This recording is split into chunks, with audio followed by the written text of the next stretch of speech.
ដំណាក់កាលផ្លែទុរេនអាយុពី50រហូតដល់70ថ្ងៃគឺជាដំណាក់កាលសំខាន់ចុងក្រោយ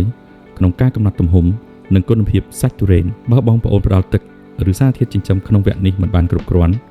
ធ្វើឲ្យផ្លែទុរេនតូចក្រិនឬដាក់សាច់មិនបានល្អថ្ងៃនេះ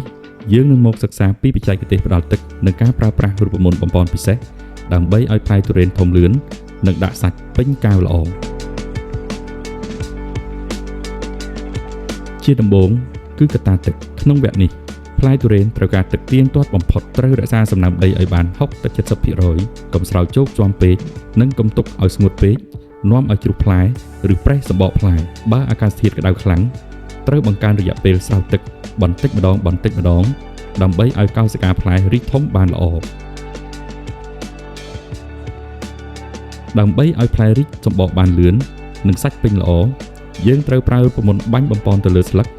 និងក្តាប់ផ្ទាល់ពីកម្មវិធីប្រើប្រាស់របស់ Foreman ដូចជាជំនួយផ្កាជំនួយផ្លែដែលមានតួនាទីជួយឲ្យតងសណ្ដង់រឹងមាំ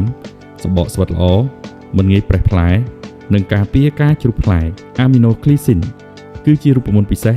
បណ្ដុំទៅដោយប្រូតេអ៊ីន Glycine និង Methionine ដែលជាអាមីណូអាស៊ីតសំខាន់បំផុតក្នុងដំណាក់កាលនេះទុរេនកំពុងសន្សំម្សៅបង្កើតសាច់និងបង្កើនក្លិនដូច្នេះសារធាតុទាំងពីរនេះមានអត្ថប្រយោជន៍សម្រាប់ទុរេនវ័យនេះណាស់វារំញោចដល់ការបង្កើតកោសិកាសាច់ទុរេនធ្វើឲ្យផ្លែស្រូបយកសារធាតុចិញ្ចឹមបានលឿនទោះបីជាដើមជួបអាកាសធាតុក្តៅខ្លាំងក៏ដោយ 5-25 គឺជារូបមន្តដែលមានប៉ូតាស្យូមខ្ពស់ជួយរុញសារធាតុចិញ្ចឹមទៅចិញ្ចឹមផ្លែធ្វើឲ្យផ្លែពេញកែវសាច់ពេញតាមក្លែបនីមួយៗនិងជួយឲ្យសាច់មានពណ៌ស្អាត